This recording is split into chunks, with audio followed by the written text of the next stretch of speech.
আমি যখন এই ভিডিওটি করছি তখন বাংলাদেশের রাষ্ট্রপতি জনাব শাহাবুদ্দিন চুপ্পু লন্ডনে আছেন। তিনি সেখানে শারীরিক চিকিৎসার জন্য আছেন এবং একটি হাসপাতালে ভর্তি হয়েছেন। পত্রিকার খবরে যেটা দেখলাম সেটা হলো তার হার্টের একটি ব্লক ধরা পড়েছে এবং সেই ব্লক দূর করার জন্য যে স্ট্যান্টার নামক যে যন্ত্রটি সেটি সেখানে বসানো হয়েছে। আপনারা জানেন যে মানব শরীরে হার্ট, হৃদয় একটা অত্যন্ত গুরুত্বপূর্ণ অঙ্গ এবং এই হৃৎপিণ্ডের রক্ত সঞ্চালনে যদি একটু ১৯-২০ হয়, মুহূর্তের মধ্যে হার্ট স্ট্রোক করে আমাদের দেশে বহু মানুষ মারা যায়। তো সেক্ষেত্রে রাষ্ট্রের যিনি গুরুত্বপূর্ণ ব্যক্তি, প্রধান ব্যক্তি, তার শারীরিক অবস্থা এবং তাকে সুস্থ রাখা, তার চিকিৎসা পাওয়া, এই বিষয়গুলো আমাদের সাধারণ মানুষের মতোই একদিকে মৌলিক আর অন্যদিকে রাষ্ট্রের গুরুত্বপূর্ণ ব্যক্তি হিসেবে এটি বলতে গেলে ফরজে আইন, অপরিহার্য। দুর্ভাগ্যজনক হলেও সত্যি যে গত সেই 18 মার্চ ধরে ডক্টর মোহাম্মদ ইউনূসের জমানাতে রাষ্ট্রপতিকে বঙ্গভবনের বাইরে বের হতে দেওয়া হয়নি। তার নিয়মিত যে স্বাস্থ্য চিকিৎসা, এই স্বাস্থ্য চিকিৎসাও মূলত বঙ্গভবনের যে ডাক্তার, সেই ডাক্তারের মাধ্যমে করা হয়েছে। আর সেই ডাক্তার, বঙ্গভবনের যিনি ডাক্তার, তার কোনো সাধ্য নেই স্বাস্থ্য উপদেষ্টা কিংবা প্রধান উপদেষ্টা ডক্টর মোহাম্মদ ইউনূসের বাইরে গিয়ে একটি শব্দ করা। রাষ্ট্রপতি যে পদ, এই পদে কে শাহাবুদ্দিন চুপ্পু আছেন কিংবা অন্য কোনো ব্যক্তি আছেন, কে ইয়াজউদ্দিন সাহেব আছেন, does not matter, as long as তিনি যখন বঙ্গভবনে আছেন ততক্ষণ পর্যন্ত তিনি এ জাতির মুরব্বী, এ রাষ্ট্রের প্রথম ব্যক্তি, এ রাষ্ট্রের সম্মান এবং মর্যাদার প্রতীক। আমরা বাঙালি জাতি যে প্রতি বছর প্রায় 7 লক্ষ 8 লক্ষ কোটি টাকার আমরা বাজেট প্রণয়ন করি আমাদের টাকা দিয়ে। সেই টাকা দিয়ে আমরা অনেক কিছু খরচ করি, বিভিন্ন জেলাতে ডাকবাংলো রাখি, রেস্ট হাউস রাখি, দেশে বিদেশে অসংখ্য কোটি কোটি টাকা খরচ হয়। পৃথিবীর যে সকল দেশে আমাদের রাষ্ট্রদূত রয়েছেন, বাংলাদেশে দেখা গেল একজন সচিব তিনি টয়োটা করোলা গাড়ি ব্যবহার করেন, কিন্তু আমেরিকাতে, চায়নাতে, ইভেন ভুটানে আমাদের যে রাষ্ট্রদূত, সেই রাষ্ট্রদূত তাদের সম্মান এবং মর্যাদা আন্তর্জাতিক মানে রাখার জন্য আমরা তাদেরকে ডলারে বেতন দেই। আমরা তাদের ব্যবহার করার জন্য মার্সিডিস, BMW সিরিজের গাড়ি দেই এবং অন্যান্য রাষ্ট্রদূতের সঙ্গে দেখা সাক্ষাৎ করার জন্য তারা যাতে 5 স্টার হোটেলে বসে মিটিং করতে পারেন, এজন্য তাদের বাজেট বরাদ্দ থাকে। এটা রাষ্ট্রের মান মর্যাদার ব্যাপার। অনেক রাষ্ট্র খুব বড় হয়ে যায়, যেমন কানাডা, অস্ট্রেলিয়া, তারপর ধরুন জার্মানি। তাদের যিনি সরকার প্রধান, রাষ্ট্রপ্রধান, তিনি হাতে একটা ব্যাগ নিয়ে যদি রাস্তায় হাঁটেন, সাইকেলে করে যান, এটা তাদের জন্য মানে অতিরিক্ত সম্মান বয়ে নিয়ে আসে। যেভাবে আমাদের দেশের অতি ধনী যারা মানুষজন আছেন, তারা যদি কেউ রিকশায় চড়েন, সাধারণ হোটেলে খেতে যান, সাধারণ একটি জামা কাপড় পরেন, তাহলে তার সম্মান বৃদ্ধি পায়। কিন্তু নতুন ব্যবসা শুরু করেছেন, আপনার কোনো গাড়ি নেই, রিকশায় করে আপনি একটা ব্যবসার ডিল করার জন্য আমেরিকানদের সঙ্গে বসলেন, কিংবা ধরুন আপনি একজন ধনী মানুষের সাথে একটা বৈঠক করতে চান, সম্পর্ক করতে চান, ঠিক সেই সময়টাতে আপনার পোশাক আশাক থেকে শুরু করে সব কিছু সেখানে শালীন হতে হয়। একটা সার্টেন লিমিট পর্যন্ত মানুষকে এই আভিজাত্যটা বজায় রাখতে হয় এবং এটা শো আপ করতে হয়। মধ্যবিত্ত, উচ্চ মধ্যবিত্ত পর্যন্ত। আপনি যদি খুব বেশি উচ্চবিত্ত হয়ে যান, তাহলে সবাই যখন জানে যে এই লোক এই গ্রুপের মালিক, বসুন্ধরার মালিক, এই গ্রুপ ইস্পাহানি গ্রুপের মালিক, পার্টিজ গ্রুপের মালিক, বেক্সিমকো গ্রুপের মালিক, তারা একটা লুঙ্গি পরে হাঁটলেও মানুষ মনে কিছু করে না, মনে করে যে না এদের আছে অনেক। কিন্তু যে সকল মানুষের ফেজ নেই, লোকজন চিনে না, জানে না, তাকে গাড়ি বাড়ি পোশাক আশাক দিয়ে, বডিগার্ড দিয়ে তাদেরকে শো আপ করতে হয়।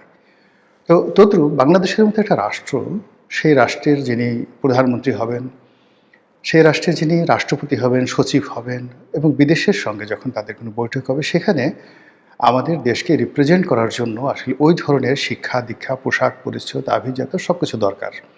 আর এজন্যই কিন্তু আপনি দেখবেন যে রাষ্ট্রের যে কে পোস্টগুলো আছে, পোর্টফোলিওগুলো আছে, সেখানে যথেষ্ট যাকে বলা হয় আভিজাত্য বজায় রাখার চেষ্টা করা হয়। আপনি আইজির রুমে গিয়ে দেখেন, সেনাপ্রধানের যে রুম গিয়ে দেখেন, আপনার কাছে মনে হবে যে আমেরিকার যে সেনাপ্রধান তার চাইতে আরও বেশি জাঁকজমকপূর্ণ। কারণ হলো এটা আমাদের দেশে দরকার।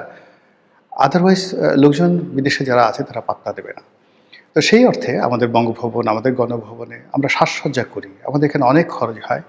আমাদের রাষ্ট্রপ্রধানরা, সরকার প্রধানরা অনেক সময় বিদেশে যান চিকিৎসা করার জন্য, কিংবা চার্টার প্লেনে করে যান।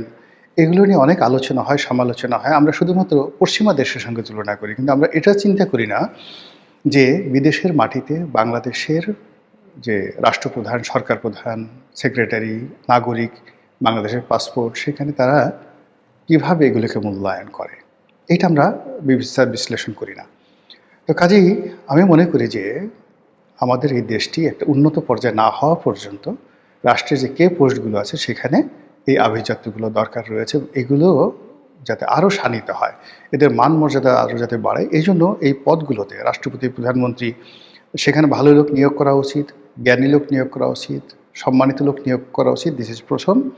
আর সেকেন্ডলি হলো যে এই পোর্টফোলিওগুলোতে যে সকল রাষ্ট্রীয় সুযোগ সুবিধা রয়েছে সেগুলো এনশিওর করা উচিত, এবং কোনো অবস্থাতেই জাতিগতভাবে আমরা এই সকল পদে যারা আছে তাদেরকে অপমান আমরা করব না, করতে পারি না। তো সেই দিক বিবেচনায় আমাদের বাংলাদেশে অনেক রাষ্ট্রপতি এসেছেন, কিন্তু জনাব শাহাবুদ্দিন চুপ্পুকে গত 18 মাসে অর্থাৎ ইউনূস জমানাতে যে অপমান করা হয়েছে, যে লাঞ্ছনা দেওয়া হয়েছে, যে গঞ্জনা দেওয়া হয়েছে, এটা শুধু বাংলাদেশ নয়, এমন কোনো রাষ্ট্রপতি এশিয়াতে অপমানিত হয়েছেন গত 50 বছর আমার জানা নেই। নাম্বার 1।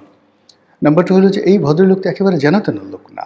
তিনি একজন বীর মুক্তিযোদ্ধা, একজন অবসরপ্রাপ্ত জেলা জজ, মানে জজিয়াতে এটা যখন তিনি জজ হিসেবে দায়িত্বরত থাকবেন, এটা একজন সচিব পদমর্যাদার পদ। সেখান থেকে তিনি দুর্নীতি দমন কমিশনের কমিশনার হিসেবে দায়িত্ব পালন করেছেন। লেখাপড়া জানা এই মানুষটিকে রাষ্ট্রপতি হিসেবে নিয়োগ দিয়েছে আওয়ামী লীগ সরকার। শেখ হাসিনা ফ্যাসিস্ট, সে চলে গেছে, উচ্ছেদ হয়েছে। এছাড়া তো আপনি আর কোনো অভিযোগ তার বিরুদ্ধে নেই।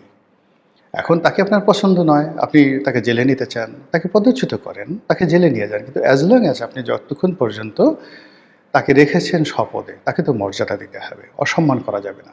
কিন্তু সেই অসম্মান, অমর্যাদা শুধু তাই নয়, তাকে ওই গারদের মধ্যে বঙ্গভবন নামক যে রাষ্ট্রপতির বাসভবন, ওটাকে রীতিমতো কারাগারে রূপান্তরিত করা হয়েছে।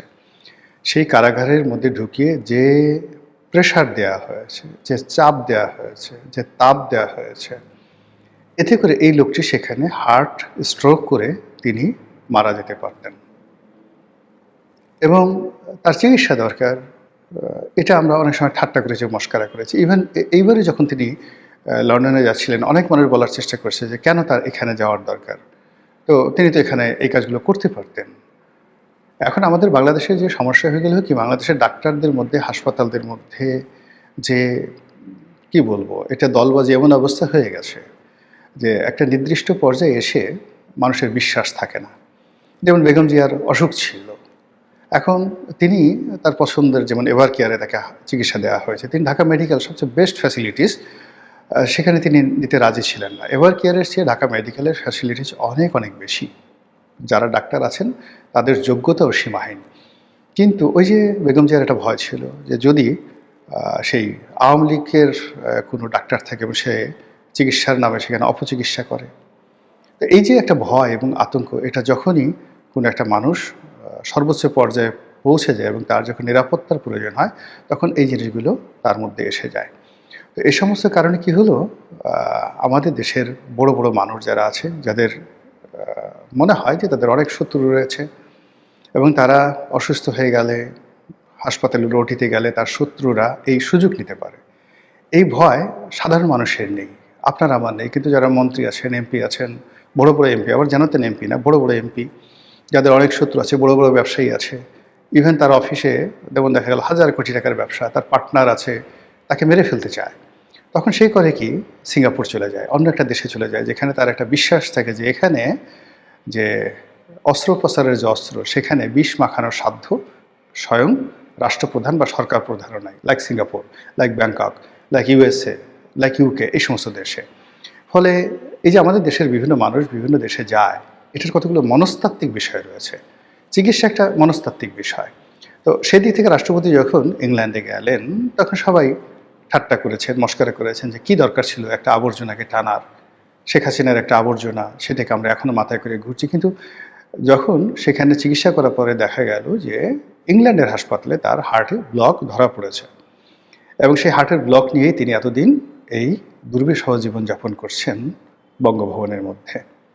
যদি ধরুন যখন বাইরে এনসিপির লোকজন, ইনকলাব মঞ্চ, অন্যান্য যে বিভিন্ন সংগঠন আছে, তারা রাষ্ট্রপতির ওই রাষ্ট্রপতি ভবন ঘেরাও করেছিল, ঠিক ওইরকম অবস্থায় যাদের হার্টের ব্লক আছে, কিংবা যাদের ব্লকের অপারেশন হয়েছে, হার্ট অপারেশন হয়েছে, যাদের পেস মেকার লাগানো আছে, এরকম একজন মানুষ হিসেবে যদি আপনি আমার এই জিনিসটি দেখেন, একবার একটু কল্পনা করেন তো এরকম অবস্থা আপনি পড়লে আপনার কেমন লাগতো? এখন আপনি যত খারাপ হন না কেন, কিন্তু আপনার তো স্ত্রী আছে, আপনার সন্তান সন্ততির সব কিছু আছে, যারা আপনাকে অনেক অনেক ভালোবাসে।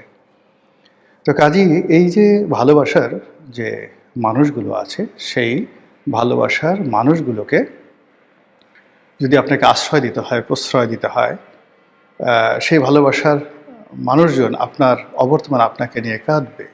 পৃথিবীর সবচেয়ে ডাকাত যে মানুষটি, তারও স্ত্রী তার জন্য কাঁদে, তার স্ত্রী তাকে নিয়ে ভালোবাসে। তদ্রূপ রাষ্ট্রপতির যারা সন্তান আছেন, নাতি আছে, পুতি আছে, স্ত্রী আছে, আত্মীয় স্বজন, ভাই বোন আছে, তো তাদের কাছে তো তিনি রাষ্ট্রপতি নন, তিনি একজন চুপ্পু, তিনি একজন মানুষ।